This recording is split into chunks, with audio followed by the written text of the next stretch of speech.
अस्सलाम वालेकुम दोस्तों, मेरा नाम है उस्मान और आप देख रहे हैं मेरा यूट्यूब चैनल बाज़ार उर्दू। दोस्तों, आज की वीडियो में हमने बात करनी है कि हमने वो फॉर्म कैसे बनाना है जिसकी मैंने लास्ट वीडियो में बात की थी। अगर ये वाली वीडियो आपने देखी हो, how to automate files in Excel, इसके अंदर मैंने आपको बताया था कि आप अगर किसी ऑफिस में, स्कूल में, कॉलेज में, यूनिवर्सिटी में या कहीं पर भी किसी ऐसी जगह पे काम करते हैं जहाँ पे आपके पास स्टूडेंट्स हैं, एम्प्लॉयज़ हैं या स्टाफ है और आप उनका डाटा मेंटेन करते हैं, तो हम उसको ऑटोमेट कैसे कर सकते हैं। तो लास्ट वीडियो में मैंने इसका सिर्फ इंट्रोडक्शन दिया था, बनाना नहीं सिखाया था मैंने। लेकिन आज की इस वीडियो में मैं आपको बनाना सिखा रहा हूँ कि आप इसके अंदर कौन सा फार्मूला यूज़ करके अपनी इन फाइल्स को ऑटोमेट करेंगे ताकि आपका काम जो है वो आसान हो। अगर आप इन फाइल्स को ऑटोमेट कर लेते हैं तो उससे सबसे बड़ा फ़ायदा ये है कि आपका जो है वो काम आसान हो जाएगा। एक तो आपका वक्त बचेगा और आपको मेहनत कम करनी पड़ेगी, क्योंकि जब चीज़ें ऑटोमेट हो जाएंगी तो जाहिर है फिर आपको जो है वो आपका टाइम भी बचेगा और मेहनत भी आपकी कम लगेगी। एक दफ़ा आपने फार्मूलाज़ की मदद से एक्सेल को बता देना है कि मेरा स्टार्टिंग और एंडिंग पॉइंट ये है, तो फिर एक्सेल ख़ुद ब खुद फार्मूला की मदद से चीज़ें एक्सट्रैक्ट कर लेगा और विद इन अ क्लिक और विद इन अ सेकेंड्स आपके सामने चीज़ें बिल्कुल रेडी टू प्रिंट होंगी और आप सिर्फ प्रिंट की कमांड दे करके अपना जो रिक्वायर्ड डॉक्यूमेंट्स है उसका प्रिंट ले सकते हैं। दोस्तों, वीडियो शुरू करने से पहले आप मेरा ये चैनल यूट्यूब के ऊपर विज़िट कर लें, बाज़ार उर्दू के नाम से है। और अगर आप पहली दफ़ा ये चैनल पे आए हैं तो यहाँ से सब्सक्राइब बटन दबा करके आप इसको सब्सक्राइब कर लें और बेल आइकन जो है उसको भी प्रेस कर लें ताकि आपको नोटिफिकेशंस मिलें। और कमेंट सेक्शन जो होता है वो आप ही के लिए होता है, आप वहाँ पर जाकर अपनी राय का इजहार करें ताकि हमें पता चले आपका फ़ीडबैक क्या है और आपको वीडियोस कैसी लग रही हैं। दोस्तों, चलिए शुरू करते हैं कि हमने ये वाली फ़ाइल जो है वो बनानी कैसे। तो मैं एक्सेल को आपके सामने खोल लेता हूँ। दोस्तों, ये देखिए, ये आपने फॉर्मेट बना लेना। ये मैंने फॉर्मेट खुद से तैयार किया हुआ है, ये कोई मैंने नेट से नहीं उठाया। बस ये सिंपली आपने ये बैकग्राउंड का कलर चेंज करना है। कलर चेंज करने के बाद आपने यहाँ पे टेक्स्ट बॉक्सेस यहाँ पे लगा लेना है। इंसर्ट में जा करके यहाँ से आपको टेक्स्ट बॉक्स मिल जाएगा। टेक्स्ट बॉक्स की मदद से आप ये सारी चीज़ें लिख सकते हैं। ये भी सिंपल टाइप किया हुआ है, कोई इसमें फार्मूला नहीं है। ये चीज़ें भी मैंने सिंपल टाइप की हुई हैं। ये बिल्कुल जो है वो सिंपल है, इसमें किसी किस्म की कोई कॉम्प्लिकेशन नहीं है कि ये मैं कैसे लिखूँगा, ये कैसे लिखूँगा। ये ऊपर जो है ये कलर चेंज किया हुआ है और आप अपने हिसाब से जिस भी किस्म का आप ये एक्सपीरियंस लेटर बनाना चाहते हैं उसका आप A4 साइज़, अब A4 साइज़ आप कैसे लेंगे, देखिए यहाँ पर जहाँ पर भी आप क्लिक करके यहाँ पे इसके पेज लेआउट में जाएं। पेज लेआउट में जाने के बाद आप यहाँ से साइज़ सेलेक्ट करें कि आपके पेज का साइज़ A4 है। ठीक है, देखिए अब जो ही मैंने A4 किया है तो यहाँ पे एक आपको डॉटेड लाइन नज़र आ रही है, तो ये मैंने A4 साइज़ के अंदर इसकी सेटिंग की हुई है। तो आप यहाँ से इसके मार्जिन्स नैरो कर लें या नॉर्मल रख लें। अब नैरो करेंगे तो ज़्यादा बेहतर रिजल्ट आएगा क्योंकि मेरा नैरो सिलेक्टेड है। तो आपको ये इस तरीके से एक जो है वो बॉर्डर की लाइन जैसे अब ये आपको नज़र आ रही है यहाँ पे भी और यहाँ पे भी। तो यहाँ इस A4 साइज़ के इन बॉर्डर्स के अंदर अंदर आप अपना स्केच तैयार कर लें, टेम्पलेट बना लें। और अब बारी आती है इसके अंदर फार्मूलाज़ की मदद से डाटा को एक्सट्रैक्ट करने की। मैंने आपको लास्ट वीडियो में एक चीज़ बताई थी कि आपने पहले अपना डेटा इस फॉर्मेट में रखना है। ठीक है, ये देख रहे हैं, ये कॉलम नीचे की तरफ चल रहे हैं रोज़ वाइज और फिर यहाँ पे आगे नेम है, फादर नेम है, आईडी कार्ड नंबर है, डेजिग्नेशन है, डेट ऑफ ज्वाइनिंग है, एंड डेट है, ईयर्स मंथ। ये फार्मूला की मदद से एक्सट्रैक्ट किए हुए हैं और ये उसकी जो क्वालिफिकेशन है, ये सारे जो हैं वो कॉलम्स हैं मेरे पास। ठीक है, तो अब हमने ये जो डाटा नीचे पहले तो सिंपल हमने टाइप किया हुआ है ना, अब हमने इसको एक्सट्रैक्ट करना है इसके अंदर। वो कैसे एक्सट्रैक्ट होगा, देखिए जब आप ये सारी चीज़ें बना लेंगे तो उसके बाद आपने यहाँ पर यहाँ पे किसी भी जगह पर आप 1 लिख लीजिए, जैसे यहाँ पे मैंने लिखा हुआ है। इसके ऊपर कोई फार्मूला नहीं है, आपने परेशान नहीं होना, ये सिंपल मैंने टाइप किया हुआ है 1। अब इसको मैं यूज़ करूँगा अपने फार्मूला के अंदर। अच्छा, अगर आपने एक्सपीरियंस सर्टिफिकेट देखा है तो उसके अंदर कुछ इस किस्म की इबारत होती है कि it is to certify that mister and Mrs. यहाँ दरमियान में हमने उस बंदे का नाम लिखना है जिसका हम सर्टिफिकेट बनाने जा रहे हैं। तो यहाँ पे नाम कैसे लिखेंगे, एक्सट्रैक्ट कैसे करेंगे, लिखना नहीं है, सिर्फ हमने उठाना है। और एक बंदे का नाम हम उठा लेंगे, हर चीज़ खुद ब खुद जो है वो एक्सेल उठाते रहेगा। मैं आपको बताता हूँ कि कैसे होगा। देखिए यहाँ पे मैंने कर्सर रखा और यहाँ पे मैं अपना फार्मूला लिखने लगा हूँ वो क्या है, आपने इक्वल साइन प्रेस कर लिया, फार्मूला आपका स्टार्ट हो गया। आपने यहाँ पे फार्मूला लगाना है ऑफसेट का। ऑफसेट मैं यहाँ पे भी लिख देता हूँ, बल्कि मैं आप ये फार्मूला स्टार्ट कर चुका हूँ, मैं यहाँ पे लिख दूंगा आपको। ऑफसेट से आपने ये फार्मूला स्टार्ट किया, आपने ब्रैकेट शुरू की, और ऑफसेट जो है याद रखिएगा हमेशा ये 0 से शुरू होता है। 0 1 2 3, आप 1 से नहीं शुरू कर सकते, इसकी जो इंडेक्सिंग है वो 0 से होती है। तो आपने 0 से स्टार्ट करना है। तो यहाँ पे सबसे पहले आपने उसको बता दिया कि मेरा स्टार्टिंग पॉइंट ये है। सीरियल नंबर को आपने सिलेक्ट कर लिया, उसने यहाँ से मैंने उसको बता दिया कि सीरियल नंबर से आपने शुरू करना है। फिर मैं कॉमा प्रेस करूँगा, कॉमा। उसके बाद अब वो पूछ रहा है कि रो, कौन सी रो में जाऊँ। तो मैंने अब क्या करना है कि इस रो में आना है, नीचे पहली रो में, यहाँ इस रो में आके मैं वो रो जो है ये सिलेक्ट की हुई, ये सिलेक्ट कर ली मैंने। अब रो सिलेक्ट होगी, दोबारा मैं कॉमा प्रेस कर देता हूँ। कॉमा प्रेस करने के बाद अब वो मुझसे पूछ रहा है कि कॉलम कौन सा चाहिए आपको। तो रो 1 यानी ये रो, और कॉलम 1 ये, समझ आ रही है आपको। रो और कॉलम 1 ये है, रो 1 कॉलम 1। तो मैं उसको क्या कहूँगा, यहाँ पर भी मैं कॉलम 1 के लिए 1 लिख दूंगा ये। यानी आपने क्या करना है कि यहाँ से नीचे पहली रो में आके पहले कॉलम में आओ, फर्स्ट रो फर्स्ट कॉलम। यहाँ पे मैंने 1 टाइप किया, और बस इतना ही करना है आपने। आप इसको ब्रैकेट क्लोज करके इंटर प्रेस कर दें। तो ये देखिए अब्दुर्रहमान, तो यहाँ पे उसने अब्दुर्रहमान का नाम ले लिया, ठीक है। ये देख रहे हैं, यहाँ पे हमारा पहला जो नाम है वो आ गया।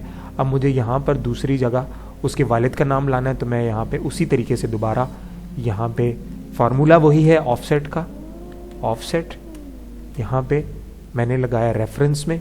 अब मुझे ये देना है, रेफरेंस आपने हमेशा ये देना है स्टार्टिंग पॉइंट, सीरियल नंबर, ठीक है। और उसके बाद कॉमा, रो नंबर ये है क्योंकि हम उसी पहली रो में चल रहे हैं अभी, इस रो के अंदर, इस रो में हमने चलना है अभी, ठीक है। और फिर कॉमा।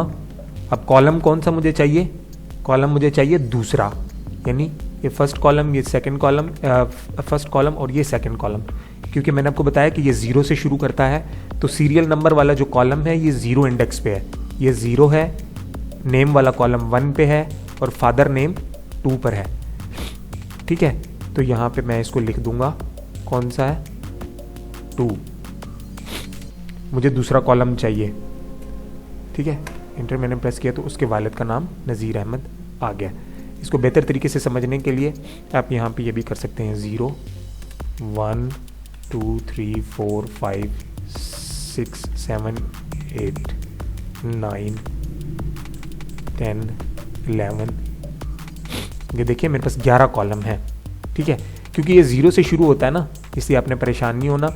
इसको 0 आप गिनेंगे, ये फर्स्ट कॉलम है, ये सेकंड कॉलम है, ये थर्ड कॉलम है, ये फोर्थ, इस तरीके से, ठीक है। अब हमें यहाँ पे CNIC चाहिए, तो मैं यहाँ पे वही ऑफसेट फार्मूला लगाऊंगा। ऑफसेट स्टार्टिंग पॉइंट मेरा होगा सीरियल नंबर, कॉमा, मेरी रो ये है, और मेरा कॉलम जो है अब कौन सा हो जाएगा, ID कार्ड जो है वो तीसरे कॉलम में है, तो मैं यहाँ पे 3 लिख लूँगा और यहाँ से जस्ट इंटर प्रेस कर दूंगा। तो ये मेरा ID कार्ड नंबर भी आ गया, ठीक है। अब मुझे यहाँ पे डेट ऑफ ज्वाइनिंग उसकी चाहिए, यानी वो कब से काम कर रहा है। तो फिर मैं दोबारा से ऑफसेट लगाने के बाद यहाँ से ऑफसेट, ये सीरियल नंबर, कॉमा, यहाँ पे इसका रो नंबर, और अब मुझे क्या चाहिए, डेट ऑफ ज्वाइनिंग। तो डेट ऑफ ज्वाइनिंग कौन से कॉलम पे है, वो 4th नहीं बल्कि 5th कॉलम पर है। तो मैं यहाँ पे 5th कॉलम ले लेता हूँ, ठीक है। सिंस कि इस दिन से वो हमारे पास काम कर रहा है। एज में अब हमने लगाना है कि उसकी पोस्ट क्या है, यानी उसके डेजिग्नेशन क्या है, वो टीचर है, वो एडमिन है, वो कौन से स्टाफ का कौन सा बंदा है। तो उसका हमने यहाँ पे अब लगा लेना है ऑफसेट लगाने के बाद सीरियल नंबर, देन हमारा ये आ जाएगा, और फिर और हमने जो अब कॉलम कौन सा उठाना है यहाँ से देख ले, डेजिग्नेशन 4th कॉलम पर है, तो मैं यहाँ पे 4th कॉलम लिख लेता हूँ। और ये देखिए ये इंग्लिश टीचर है, इतने अरसे से काम कर रहा है एज इंग्लिश टीचर, ठीक है। हैविंग एक्सपीरियंस ऑफ, यहाँ पे अब हमने एक्सपीरियंस उसको बताना है कि उसके कितने साल का एक्सपीरियंस है। तो अब यहाँ पर हम ऑफसेट का फार्मूला दोबारा से लगा लेते हैं। ऑफसेट, और ऑफसेट में मैं वही दोबारा से सीरियल नंबर, कॉमा, ये रो नंबर, और फिर अब हमें कॉलम कौन सा चाहिए, एक्सपीरियंस, ये वाला कॉलम चाहिए। ये 10 नंबर कॉलम जो है ये इसके अंदर इसका टोटल एक्सपीरियंस आ रहा है, तो मैं यहाँ पे लिखूँगा 10। ये देखिए उसका टोटल एक्सपीरियंस है 3 साल 8 महीने और 23 दिन। ठीक है, यहाँ पर ये चीज़ हो गई। और उसके अलावा यहाँ पर एक और जो है वो हमने लिखना है कि उसकी क्वालिफ़िकेशन कितनी है। तो उसकी क्वालिफ़िकेशन के लिए हम क्या करेंगे, यहाँ से इसको चेंज कर ले, ऑफसेट का फार्मूला लगाएंगे यहाँ पे रख के। यहाँ पे मैं लगा रहा हूँ ऑफसेट, ऑफसेट के अंदर मैंने यहाँ पे लगाया है सीरियल नंबर, और यहाँ से फिर रो नंबर मेरा 1 ही है, और कॉलम मेरा कौन सा है, ये लास्ट वाला 11 नंबर कॉलम है। तो यहाँ पे मैं 11 टाइप कर लेता हूँ। देखिए क्वालिफ़िकेशन जो है MA इंग्लिश है as per records held in the organisation. तो ये सिंपल सा तरीका था। अब आपको मैं उम्मीद कर रहा हूँ कि समझ आ गया होगा कि आपने ये चीज़ें उठानी कैसे हैं। देखिए अभी मैं जो बात कर रहा था ना कि इसको ऑटोमेट करते हैं, तो अब आपको मैं ऑटोमेशन दिखाता हूँ कि ये कैसे ऑटोमेट हुआ है। देखिए हमने अभी सिर्फ फर्स्ट रो पे काम किया है, हमने सिर्फ एक ही रो पे काम करना था और हमने कर लिया, हमारा काम मुकम्मल हो गया। अब नीचे चाहे लाख कॉलम्स हों, 10,000 रोज़ हों, 20,000 रोज़ हों, 50 लाख रोज़ हों, आपने नहीं करना, एक्सेल खुद ब खुद करेगा। एक दफ़ा आपने उसको सारा क्राइटेरिया बता दिया ना कि मैंने पहले कॉलम ये उठाना है, दूसरा ये उठाना है, तीसरा ये उठाना है, एक्सेल गलती नहीं करेगा। जो आपने उसको एक दफ़ा बता दिया है एक्सेल खुद ब खुद उठाता जाएगा। अब देखिए मैंने यहाँ पे 1 लिखा हुआ था, अब मैं यहाँ से 2 करता हूँ, आप देखिएगा ये खुद ब खुद डाटा चेंज होता जाएगा। देखिए ये देख रहे फरीद अहमद, उसका सारा डाटा चेंज हो रहा है। ये सारे जहाँ जहाँ मैंने चेंज किया, जहाँ जहाँ मैंने फार्मूला लगाया है, ये सारी चीज़ें एक साथ चेंज होंगी। मैं यहाँ पे 3 कर रहा हूँ, ये देखिए जुल्करनैन और बाकी सारा डाटा उसका चेंज हो गया। नंबर 4, ये देखिए MA आ गया। मैं यहाँ पे 5 कर रहा हूँ, ये देखिए। तो मतलब अब आप देख रहे हैं कि किस तरीके से हमारा काम आसान हो गया कि मैंने एक दफ़ा उसको बता दिया। अब आपका कोई टाइम नहीं लगेगा, बस आप सिंपल यहाँ पे टाइप करें 6 एंड इंटर प्रेस करें और आपका फॉर्म तैयार है, बिल्कुल रेडी है, रेडी टू प्रिंट है। बस यहाँ से आपने इसको सारे को सिलेक्ट कर लेना, सॉरी यहाँ से सारे को सिलेक्ट करिए। ये आपने सारा सिलेक्ट कर लिया यहाँ तक। A4 साइज़ तो मैंने पहले ही लगाया हुआ था, आप इसको जस्ट कंट्रोल P करें और आपका प्रिंट के लिए रेडी है। आप यहाँ से इसको प्रिंट भेज दें। तो मैं उम्मीद करूँगा कि आपको ये चीज़ें समझ आ रही होंगी। अगर आप किसी ऑफिस में काम करते हैं तो यकीन करें आपका काम बहुत आसान हो जाएगा। अच्छा, अब अगर आपको एक चीज़ और आपको बताता हूँ कि आपको मसला आएगा डेट्स में। अब वो कैसे है कि यहाँ पे देखिए मैंने तो सेट किया हुआ है, डेट ऑफ ज्वाइनिंग है, ये डेट्स हैं 2। ये मैंने जो है डेट लगाई हुई है 4 तारीख, यानी 4/1/2022। आप यहाँ पर क्या कर सकते हैं कि यहाँ पर आज की डेट डाल दें। आप यहाँ पर आज की डेट आपने डाली, आप इसको नीचे ड्रैग कर लें, सॉरी आपने इसको ड्रैग कर लेना नीचे। तो ये सारी जो ही डेट चेंज करेंगे आप, तो ये आगे आपका काम सारा खुद ब खुद एक्सेल करेगा, आपने नहीं करना। बस आपकी ये सारी कैलकुलेशंस एक दफ़ा करके रख लेनी है आपने, बस आपने यहाँ पे डेट चेंज कर लेनी है। जो ही आप डेट चेंज करेंगे तो आपका जो है वो एक्सपीरियंस खुद ब खुद तैयार हो जाएगा। और चूंकि एक्सपीरियंस आपने यहाँ पे रखा हुआ है पहले से इंपोर्ट एक्सेल की मदद से, तो एक्सेल इस कॉलम को उठाएगा और अपडेट भी खुद ही करेगा, आपको नहीं अपडेट करना पड़ेगा। आपने यहाँ पे डेट लिख दी, आज 8 तारीख है, आज की लेटेस्ट डेट मैंने यहाँ पे डाल दिया। अब एक्सेल ने इस डेट के बिहाफ पे ये फार्मूला अपडेट कर दिया। जो ही मैंने इंटर प्रेस किया है तो ये फार्मूला अपडेट हो गया है। और चूंकि ये वाला जो कॉलम है एक्सपीरियंस वाला, ये फार्मूला की मदद से यहाँ पे मैंने इंसर्ट किया हुआ है, तो जब यहाँ पे डेट चेंज होगी तो यहाँ पे भी चेंज होगी, जब यहाँ पे चेंज होगी तो एक्सेल खुद ब खुद यहाँ पे भी इसको अपडेट कर देगा। तो इसमें किसी किस्म की टेंशन वाली कोई बात नहीं है। आपने सिर्फ एक दफ़ा थोड़ी सी मेहनत करके अपना ये वाला जो इनिशियल डाटा होता है इसको अच्छे तरीके से अरेंज कर लेना। जब आपने इसको अच्छे तरीके से अरेंज कर लिया इन ऑर्डर कि आपको इस तरह का फॉर्म बनाना पड़े तब कोई मसला ना हो, अगर आपको फ़ी वाउचर्स बनाने पड़े तब कोई मसला ना हो। क्यों? फ़ी वाउचर्स के अंदर क्या होता है, वो थोड़ी सी डिफरेंट होते हैं उसके कॉलम्स, क्योंकि उसके अंदर हमारी रिक्वायरमेंट्स अलग होती हैं। फीसिस के मंथ्स के नेम होते हैं, फिर उनके बकाया जात चल रहे होते हैं, फिर उसमें एरियर्स होते हैं, फिर उसमें एडिशनल चार्जेस होते हैं, फिर वो सारी चीज़ें। तो इस तरह की जो चीज़ आप फाइल आपने फ़ीस के हवाले से बनाई हुई है, फ़ीस के हवाले से जो फाइल है उसके अंदर आप इस तरीके के एक टेम्पलेट बना के रख लें।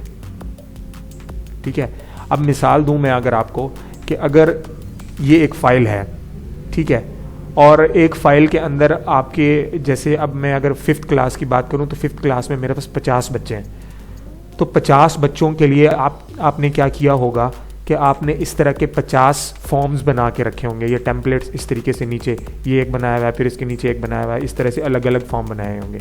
तो आपको ज़रूरत नहीं है इतनी ज़्यादा मेहनत करने की। तो आप इस तरीके से एक टेम्पलेट रखें, यहाँ पे आपके पास 50 बच्चों के नाम हैं। तरीका मैंने आपको बता दिया है कि आपने सिर्फ फर्स्ट कॉलम का कर देना है और यहाँ से आप नंबर चेंज करते जाएं। जैसे मैं फर्स्ट कर देता हूँ तो ये फर्स्ट का आ गया, ठीक है, आप यहाँ से इसको प्रिंट दें। फिर आपने दूसरे का किया, आपके फॉर्म्स तैयार पड़े हुए हैं, बस आपने यहाँ से इसको प्रिंट देते जाना है और आपके सारे रेडी टू प्रिंट हैं। किसी किस्म की आपको कोई टेंशन की बात नहीं है। मैं उम्मीद कर रहा हूँ कि आपको ये चीज़ें समझ आ रही होंगी और आप जहाँ पर काम करते हैं आप वहाँ पर अपने काम को आसान करने के लिए, अपना टाइम, अपनी मेहनत, अपना सब कुछ बचाने के लिए आप इन चीज़ों को यूज़ करेंगे, क्योंकि इन चीज़ों को सीखना और जो है इन चीज़ों को अप्लाई करना हमारे लिए ज़रूरी है, क्योंकि दुनिया बहुत आगे निकल चुकी है। अब एडवांस AI बिल्डर्स आ चुके हैं जिनकी मैं आगे इंशाल्लाह वीडियोस में बात करूँगा, क्योंकि अभी ये जो मैं आपको ये चीज़ें बता रहा हूँ ये हम लोग अप्लाई नहीं करते क्योंकि हमें पता ही नहीं है। हम लोग जिस डगर पर चल रहे होते हैं उसी में रहना चाहते हैं, हम उन चीज़ों को चेंज ही नहीं करते।